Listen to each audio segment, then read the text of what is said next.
Madame, Monsieur, bonsoir et bienvenue dans ce point de l'actualité. Le président de la République, Alassane Ouattara, a quitté Abidjan ce vendredi pour un séjour en France. Il a été accompagné, comme vous le voyez sur ces images à l'aéroport, par le vice-président de la République, le Premier ministre et des membres du gouvernement. La Côte d'Ivoire renforce sa coopération avec le géant agroalimentaire Mondelez International, leader de la transformation du cacao. Le groupe va améliorer la productivité et la durabilité de la filière. Des recherches et des projets pilotes seront menés. Le PDG du groupe en a parlé avec le Premier ministre. On fait le point avec Marie-Chantal Akanda. En Côte d'Ivoire, le cacao est plus qu'une culture. C'est une ressource vitale pour des millions de producteurs et un pilier économique. C'est dans ce contexte que le géant agroalimentaire Mondelez International veut renforcer son partenariat avec le pays. Après une rencontre avec le Premier ministre Robert Begré-Mambé, le PDG de Mondelez a réaffirmé son engagement à accompagner les producteurs ivoiriens. La Côte d'Ivoire est un pays important pour nous parce que on est un des plus grands producteurs de chocolat au monde et on achète la majorité de notre cacao aussi au pays. Donc on a un intérêt dans le secteur. Ça fait des années qu'on a une collaboration ensemble.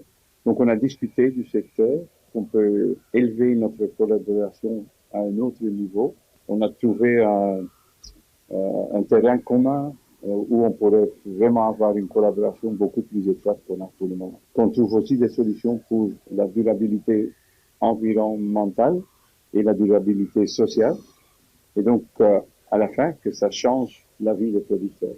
Présent à cette rencontre, le ministre de l'Agriculture, Kobenan Kwasi Adjoumani, salue une initiative qui pourrait moderniser le secteur. Avec plus de 360 000 tonnes de cacao achetées chaque année, le géant agroalimentaire Mondelez entend redéfinir les contours de la filière ivoirienne.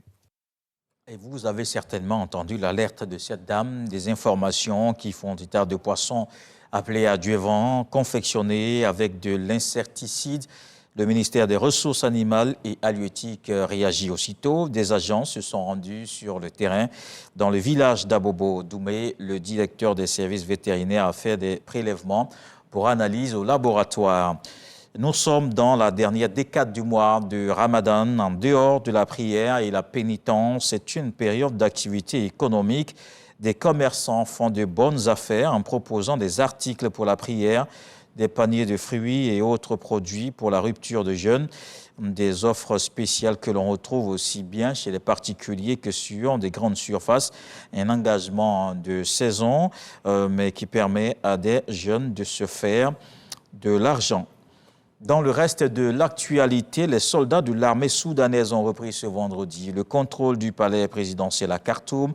Les paramilitaires rivaux des forces de soutien rapide ont fait savoir en fin de matinée que cette bataille n'est pas terminée. Les FSR occupaient le siège de la présidence depuis le début d'un conflit armé avec l'armée en avril 2023. L'armée a aussi affirmé avoir pris le contrôle de plusieurs ministères dans la capitale. 3 journalistes tués par les drones des FSR et réalisaient des reportages pour la chaîne publique soudanaise sur le site du palais présidentiel. Depuis près de 2 ans, la guerre déchire le Soudan, opposant le chef de l'armée Al-Burhan à son ancien adjoint et commandant des FSR, Hamda Daglo. Puis la Namibie a une nouvelle présidente et pour la première fois, c'est une femme. Nutembo Nandi Ndetaye a prêté serment ce vendredi à Windhoek, la capitale. Et plusieurs chefs d'État africains ont fait le déplacement pour assister à l'événement. Parmi eux, les présidents de l'Afrique du Sud, de l'Angola ou celui de la Tanzanie, pays dirigé aussi par une femme. Une nouvelle ère qui s'ouvre sur notre pays a lancé la nouvelle présidente, elle fixe ses priorités, réunir la nation, créer des emplois, renforcer l'éducation et surtout lutter contre la corruption. Voilà pour le point de l'actualité. On se retrouve à 20 h pour la grande édition. À la suite avec les infos régionales.